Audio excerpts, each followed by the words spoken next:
G'day folks, welcome back to the channel. If I sound a little weird today, it's because we've got a couple of little kids visiting and I think one of them brought a cold with them and I kind of caught that cold now, so kind of feeling miserable today, so not sure exactly how much filming I'm going to be doing today. Now you can see what's on the table in front of us here, and we'll talk about that in a second. This is going to be a sort of a two-part video, if you will.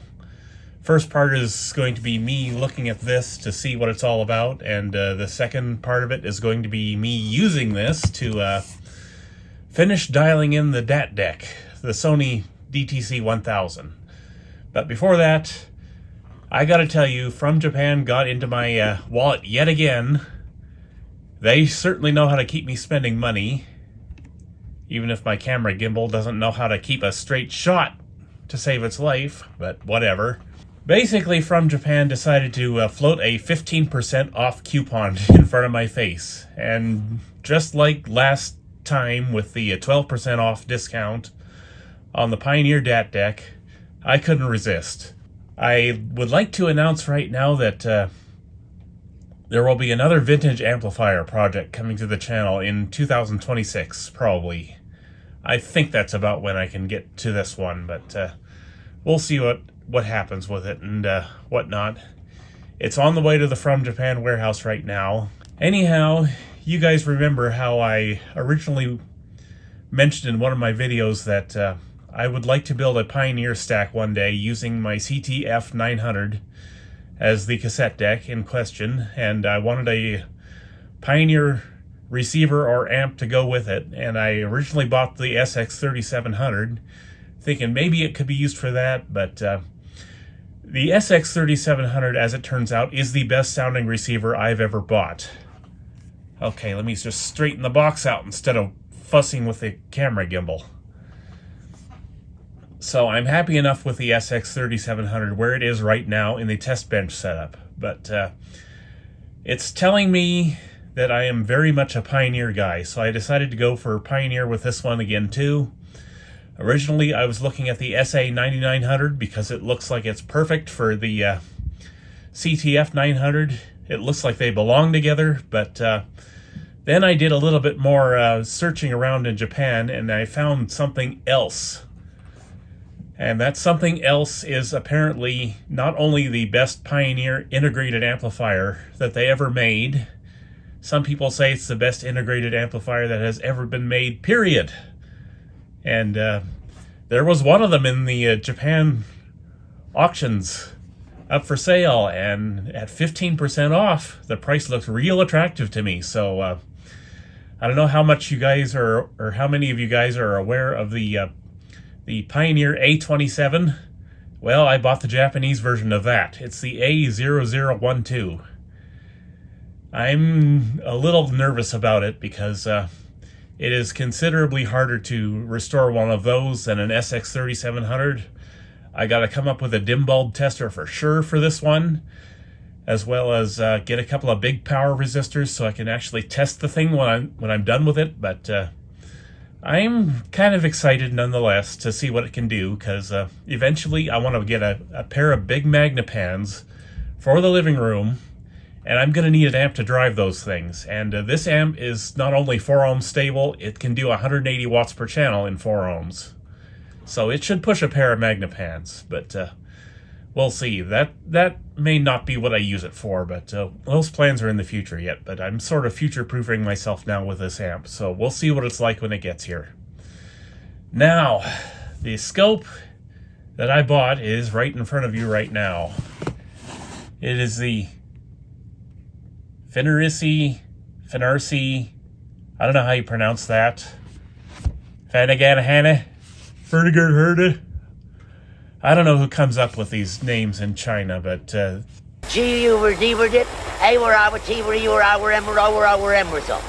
well, that makes sense. Anyhow, I bought the Fnirsi DPOS350P. And I'm hoping this will take over from the Owon scope. It's certainly more capable, it looks like, but we'll see how it works out. This is not sponsored, as usual. I'm not at the point yet where my channel has to be sponsored in order to pay the bills. I'm still supplementing my my channel with my investment income, and that's how I bought that Pioneer amplifier this week. But yes, not sponsored entirely. I bought this with my own money. Maybe I'll have to go do sponsorships in the future yet, but that is not this day. So let's get into this and see what we have here. The box was kind of crunched up, having been shipped exactly how you see it. Basically, they had the product box all wrapped up and then just shipped it that way. I hate when they do that, but whatever. Looks like all we've got is a carrying case full of scope stuff in this package. So I'll toss the box to the side here, and we'll just see what's in here. And this will not be a full review. I don't have the ability to do test review or test equipment reviews on this channel, so I don't do them. I don't even pretend to do them. Okay, what do we got here? You got a little owner's manual. Very nice. And we've got this. Whatever that is. Here's the scope down here. We'll just grab that out of there for now. It's a nice big scope. I like that. I wanted something that could be easily seen on camera, and it's starting to look promising for this one. Okay, we got a power supply here. Oh, there's our specifications. 100 240 volts, 0.6 amps, 5 volts 3 amps, 12 volts 1.8 amps. So that should be a decent transformer for this thing. Got the usual protective foam to peel off, or not foam. You'll have to excuse me, my brain is sort of floating around in the stratosphere right now because I am sick, as mentioned. We've got this, probably for the signal generator in this particular scope. Got two probes in here. Hopefully they're better than the probes I was using on the Owon scope.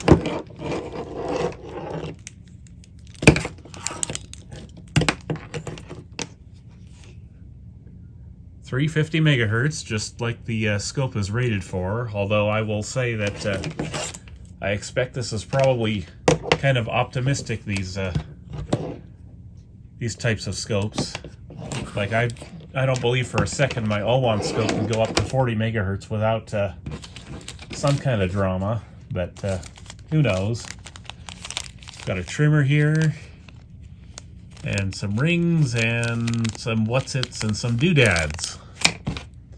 And this would be the power source, or the connection cable for the scope and or charging thing. So that is that. Oh man, do I ever feel sick today. I'm gonna have to shut this video off fairly soon and just go away for the whole weekend, because I feel just miserable. But let's take a look at the scope itself.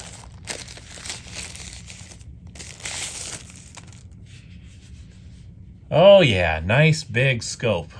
I like this a lot already. Got a nice little stand in the back, of course. So we'll set it up like so. I don't know if it can adjust to any other angles than this, but it doesn't feel like it can, so that should do the job though. I'm just checking the reflections to see if the lights above interfere with this, and they don't appear to, which is extra good. We'll peel the protective thing off now, because I don't like to keep those on there, and I guess we'll, I don't know, a little bit of damage up there. Oh well, what can you expect from one of these Chinese suppliers. Sometimes they come like that, and if it works fine, I just don't care. I'm not sending it back if it works. Okay, let's see if it fires up. And instantly.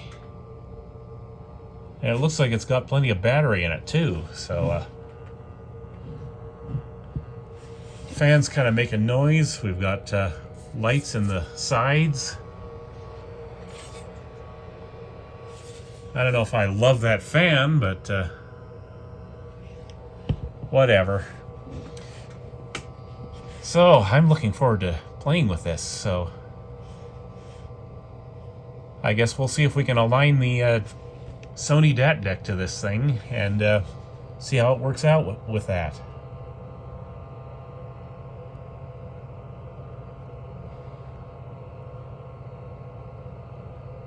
Very nice. I'm liking it so far. Okay, coupling DC and AC, probe attenuation. I don't have the probes on here yet. I should probably figure out how you're supposed to calibrate these probes, because I had to do that with the Owon scope immediately. I'll figure it out later. I'll just look through the manual, probably. FFT. Very nice. It's already a bunch of stuff here that the Owon scope can't do. Turn channel 2 on.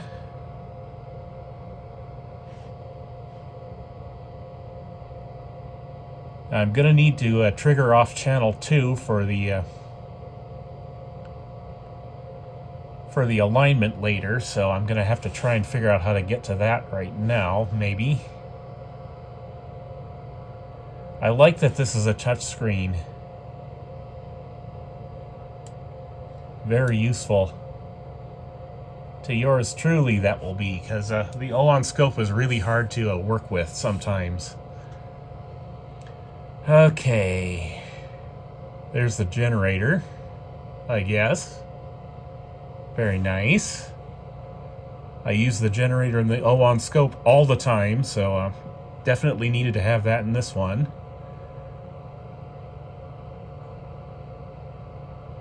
I believe this is actually an 8-bit scope, and all this other stuff here is done in software or something.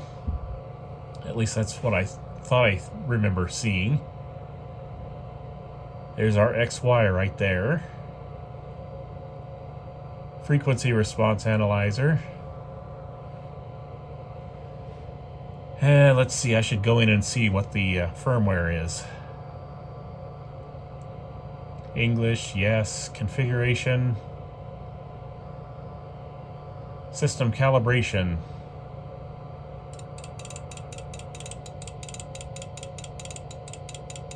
Okay, I guess I hit the calibration thing by accident.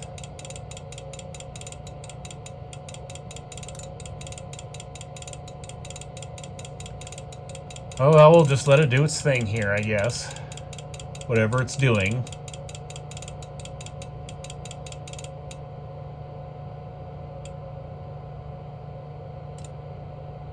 Well, it's not clicking the way it was. Okay, it's done. Let's see, auto shutdown 1 hour, that's fine. USB connection. We won't do that. I'm looking for firmware. Where do I find it? Oh well, I can find that later too. Here's our measurements. Oh, I love this. Got VRMS, that's the one I needed for sure. Let's turn on the channel 2 and see if we can do that simultaneously, because I want that. And yes, we can. Look at this. Very nice. Extremely nice. I'm happy with that. And we've got cursors on. How do we have cursors on? Oh, well, this is going to be fun to figure out, I'm sure, but whatever. I like it a lot already. I can tell you that right now. but we'll just have to see what happens when we get it on the DAT deck, and we'll see how it is then. I'm just going to turn off all these measurements right now because don't really need them right now. Oh, here's the trigger menu. Auto, single, normal.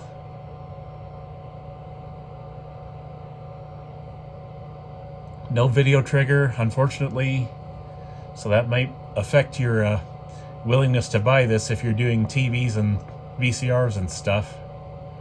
Doesn't bother me. Here's the trigger channel, 1 or 2. That's good, I'll need that later. High frequency suppression. Let's see here, what else can we play with? Let's see, how do I get to different...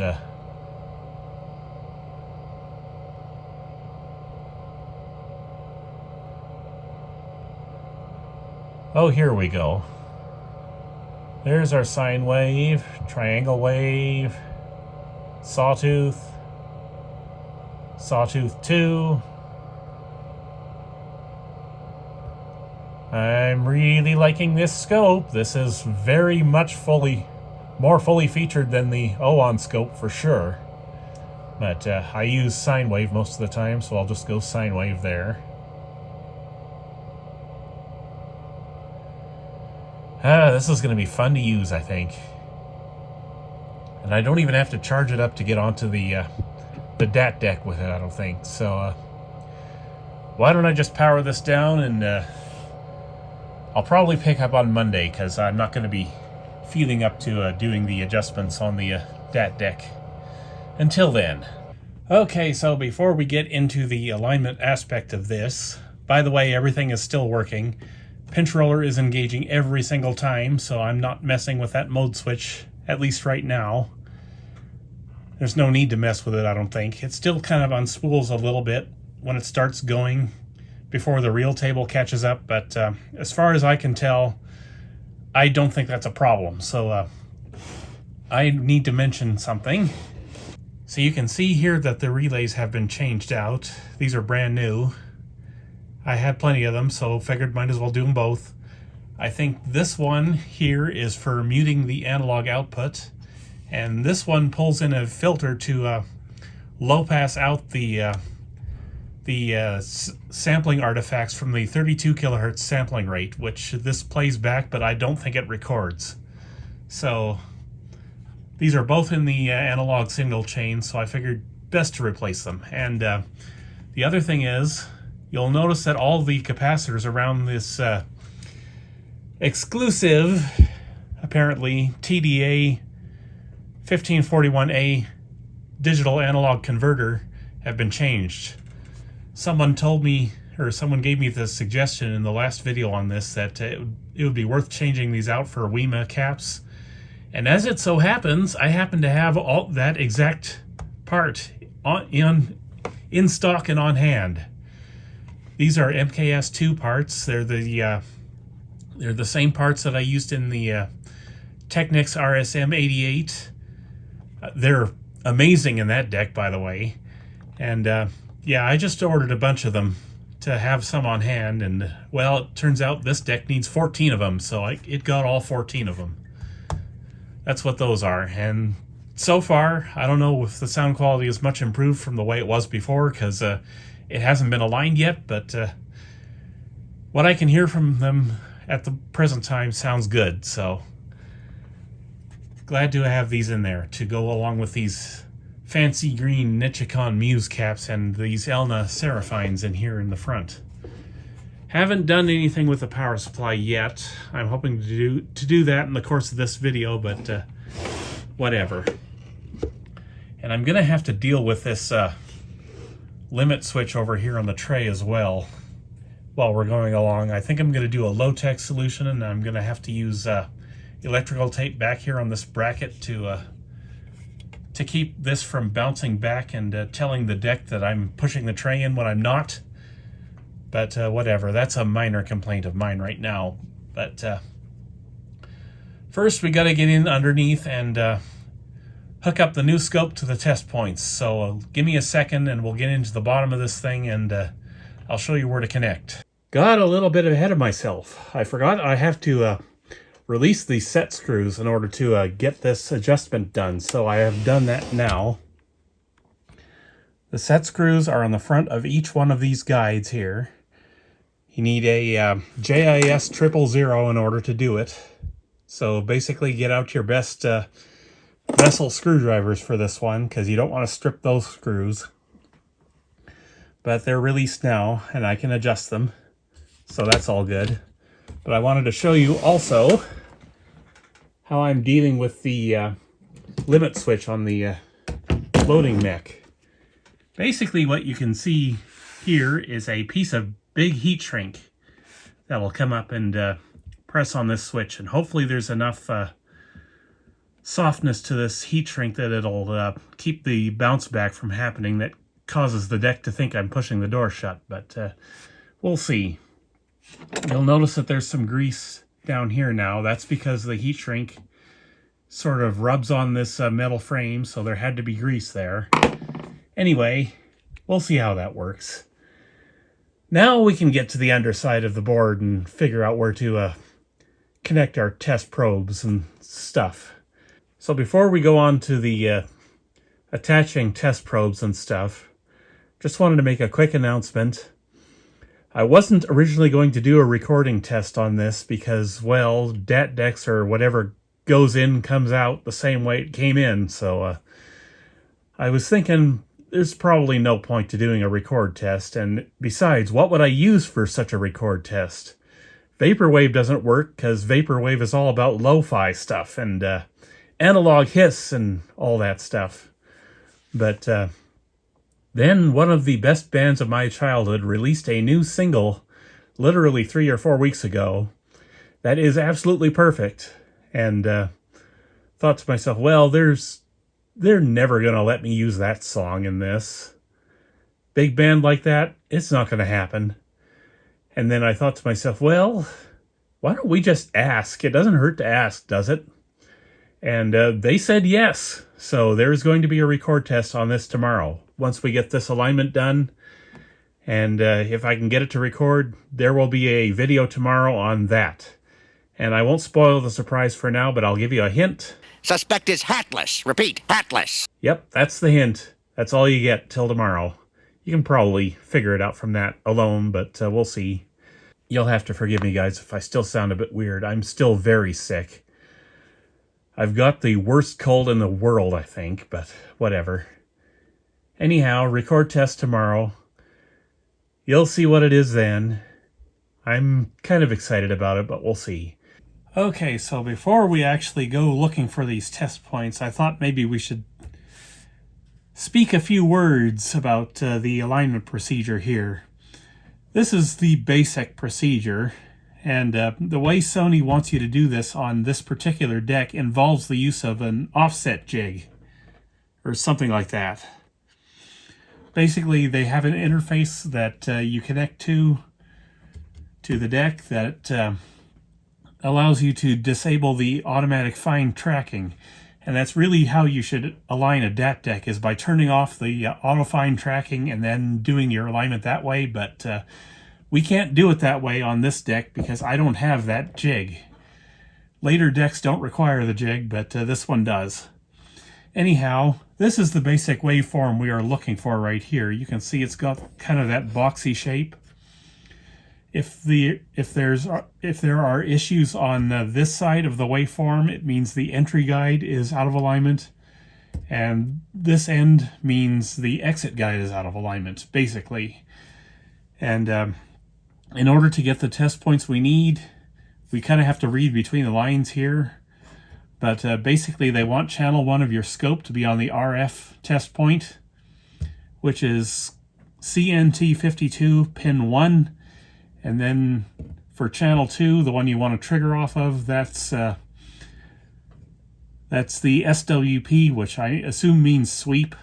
And that goes back to, let's see here, pin 6 of CNT51. So those are the connectors we're going to have to go looking for. But before that, I am happy to report to you the the tray is now working properly and the limit switch is functioning the way it's supposed to be. So no further adjustments needed there, thankfully. So I guess I'll get the bottom off this thing and then we'll go looking for those test points. So here's the board in question. We got to look for those test points on. And we want, first I guess we'll look for CNT 52. Let's see, that's 53 right there. 55, 51. Well, we need one pin from that for sure. And let's see here. We want pin 1 of CNT 52, and 52 is over here. So if I can see this, that's pin 1 right there. Actually, let me take a look underneath and we'll see if it's labeled under there too. Yes, it absolutely is. It's labeled RF. Let's see if you can see this. Yeah, you can see it right there, RF.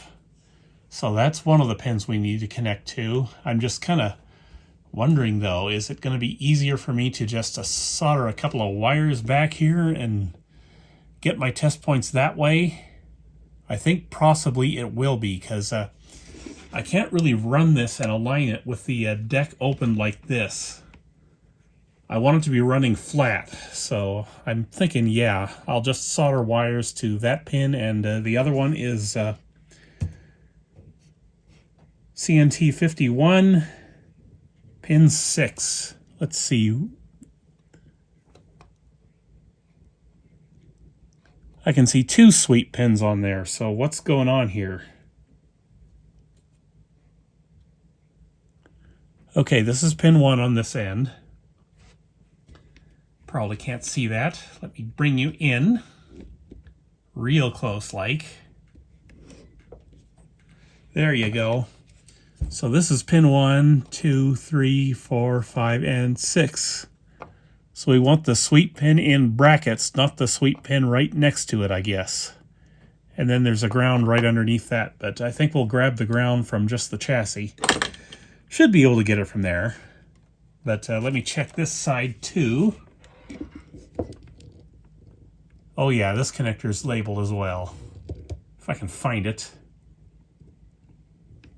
Oh, I really need to replace this camera gimbal. It's just bad lately. Okay, there we go.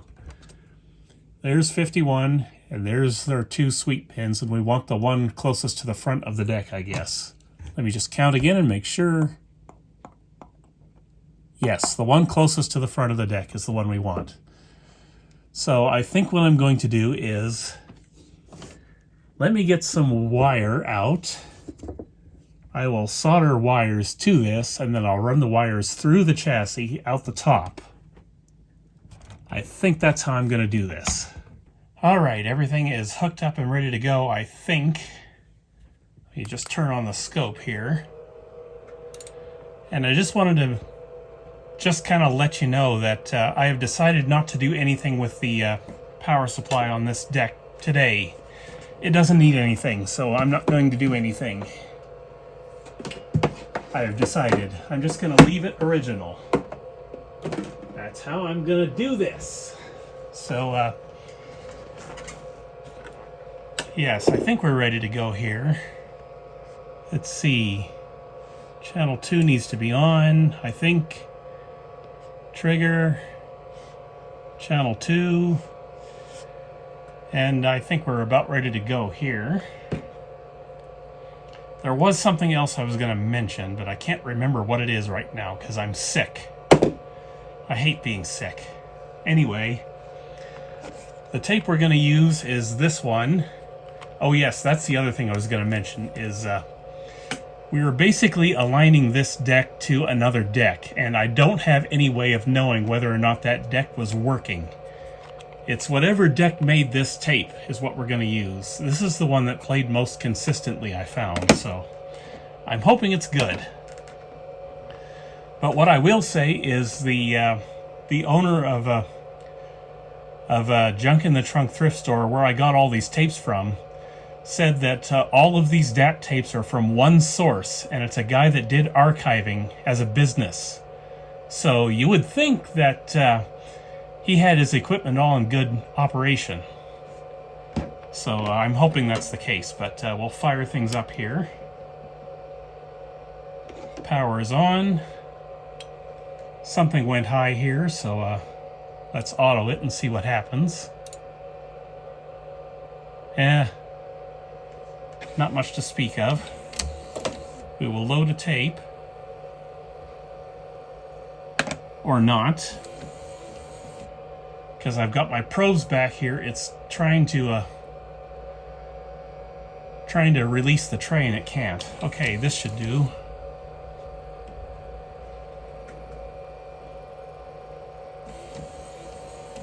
Okay, what is going on? I'll make it eject. We'll look into other issues later, I guess. It was working a second ago, so maybe there's just too much drag yet on that heat shrink, but that's okay. Alright, we got a signal now. So what I'm going to do now is I'm going to fast forward just a bit into the tape. Stop there and play. And it is playing.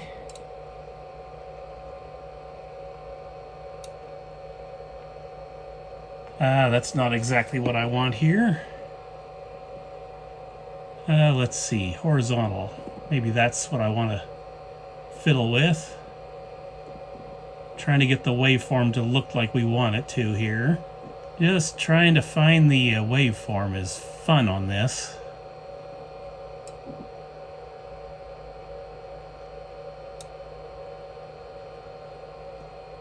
Yeah, I don't know here.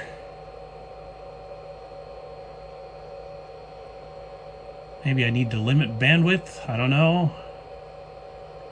I wouldn't think so.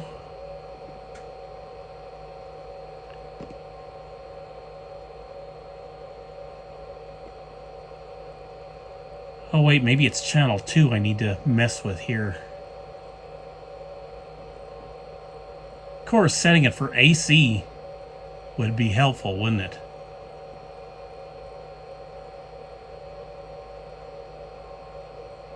Well, I don't know if channel 2 matters. I think channel 2 should remain on DC, but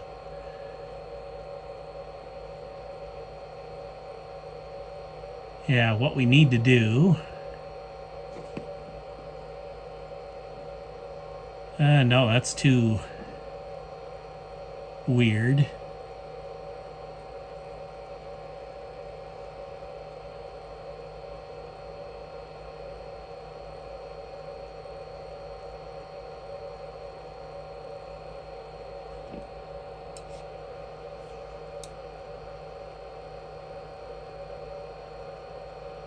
Alright, that is more like it, except I'm having trouble seeing the channel 1 thing, but what's clear to me is the entry guide is out. You can see this is the waveform actually we're looking for.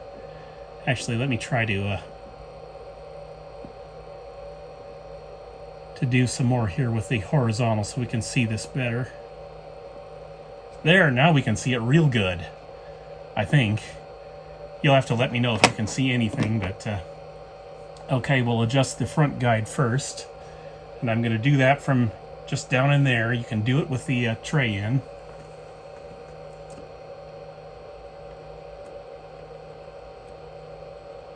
Screwdriver is on adjustment.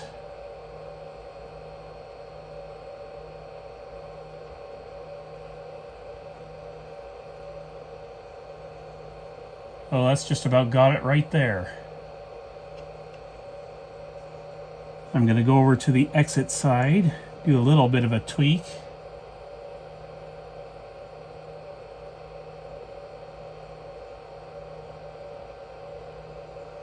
The exit side is mostly good as it is.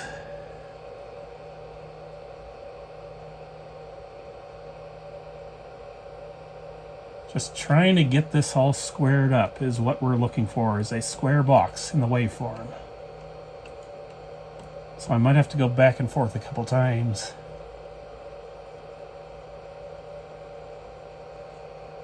And that might be it right there.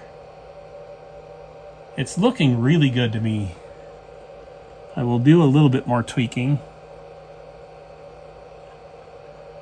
God, I love this scope already.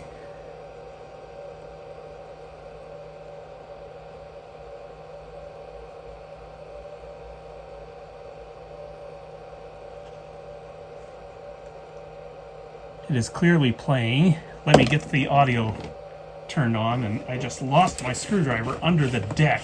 I hate that. I need a better table for this. Audio going hot.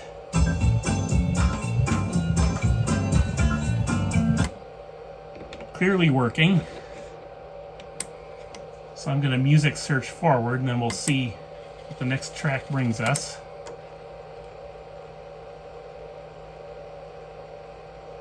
Oh yeah, we're there. Deck is in alignment, so let me shut things off now.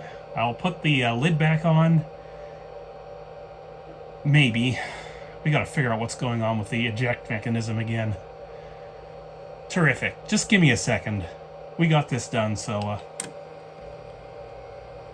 whatever.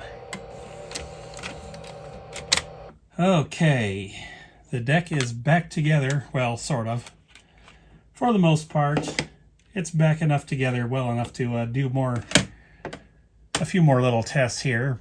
But I've removed all my test wires, and we're gonna see if it was in fact my scope probes that were binding up the mechanism here, because I had them clipped in back here where the tray assembly grounds out. So that probably was causing the whole issue, but we're just gonna find out anyway. After I apply power,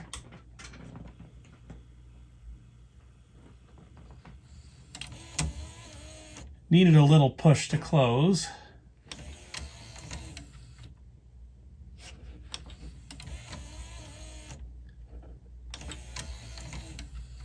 No, it's working.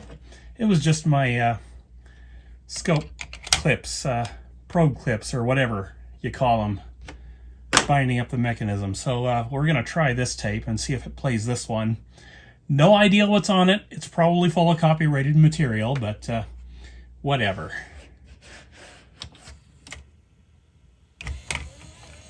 Yeah, I guess it does need a little bit of a push, but whatever. I can live with this. As long as it's mostly behaving properly, I'm not going to worry too much about the tray binding up. But let's see what we got here. For the reed which grows never as a reed, the reeds of the river. Oh, that's somebody's archived tape recording, I think. My son Wayne, I would like to say, Everything's working. to remember the message in this little poem, that music and happiness are worth far more in life than sadness and sorrow and evil thoughts. And now, I'll say au revoir to Grace and to Wayne, a message that he should remember to be